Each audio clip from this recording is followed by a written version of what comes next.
Yeah, so it sounds like you really took on board that kind of combination of the academic element and then building those practical skills around it. And yeah, for you, they're opting to do a part-time master's degree and PhD in order to get that experience in other roles. And that's always something that we try and get across to our students as well, is about combining practical skills along with educational programs. Yeah, absolutely. And it's, if you want a career in sport, you can't not have that applied end to it. It's always, for me, it's always a means to an applied end, because whether it's sport or whether it's exercise and health, the end user of whatever you're doing as a service is someone that needs to function in the real world, that probably doesn't have a great deal of an understanding of what they need to do from the lens that you see it in. Yeah. They don't need to have that understanding. They need someone like you to translate that complex stuff into something that's simple, that they can actually do and attain. And whether that's adherence to a weight loss intervention for someone who's maybe got type 2 diabetes, or whether that's a speed program for an athlete who needs and wants to be faster. So that if you think about it in terms of it's kind of a content or a service. I don't kind of like using the word service, because I think about like Downton Abbey and people around the table like that, and I think that it probably devalues what we do. But someone's always receiving something, and that might be knowledge, that might be actual like coaching, it might be like tangible instruction. But it's all geared, it's all trying to do the same thing. It's ultimately all got that applied focus. Things can be very theoretical, especially when you're looking at it from an education studying point of view, but then it's always got to have that end goal to it. And yeah, because of that, I think you can't really be closed-minded in first of all the experiences that you engage in, but secondly the skills that you've got to look to develop. And I think it probably became very obvious to me, even though at the beginning of my masters I felt like I had so much more to learn and do. What was probably the case is all I had to do was actually get out there and apply what I already knew.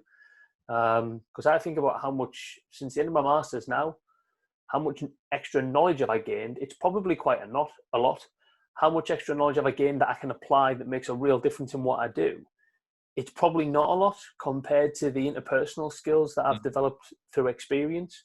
And that's like, it's not to kind of look at the softer type stuff, but it is skills like being able to communicate, manage relationships, just make sure that within, like for my example, in the case of professional sport, you've got to kind of manage the dynamics of the team and the sort of culture, and it's all linked. It all comes down from the way that the coach or the manager wants to play. It's the type of players that you've got. It's how you approach the performance setup, and there's not many journals or books that can tell you about that.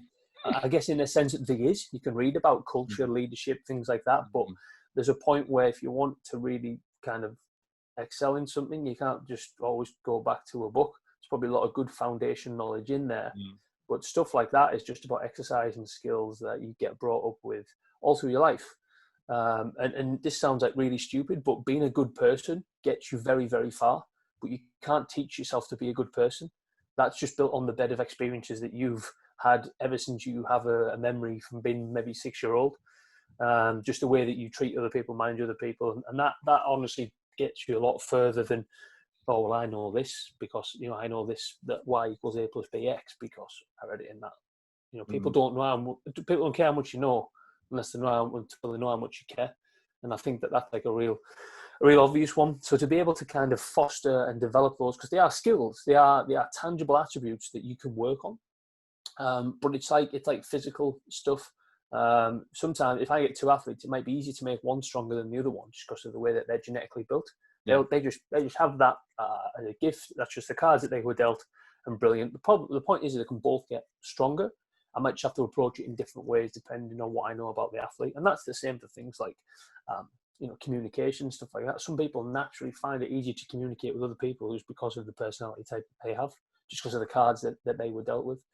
And a lot of it is trying to figure out where people, I know they're probably, if a psychologist listened to this, they'd be going, oh, but there's actually frameworks and models and stuff for all this. And there probably is, but I'm just talking about it from I can always go into a team and probably compartmentalize players into like one of 4 groups, and I'll be able to manage those groups differently. And they range from the ones who, for example, will do what I say and they don't really care, and they'll do it without question.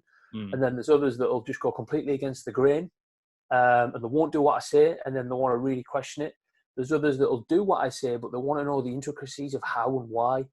And then you get like, it's always like a cohort of, for example, younger players, and they really need you to. They don't know, but they need you to kind of really hold them and put them in place. And, make sure the stabilizers still on them. So just little things like that. And again, there's a lot of that you can't learn. You have to just engage in the experience that allows you to recognize that and go, okay, I've identified this. How do I then go through and manage it?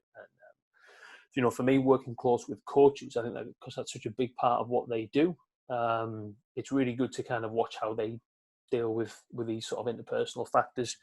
But it's something that you can always push and develop, and a lot of it comes from, I guess, reflection on what you do. And they are, sort of formal processes to go through there, whether you reflect in action or on action, whether you do it in a written format, in a mental format, it's whatever format that works. That's probably something that is a good thing to do, to learn how to properly reflect.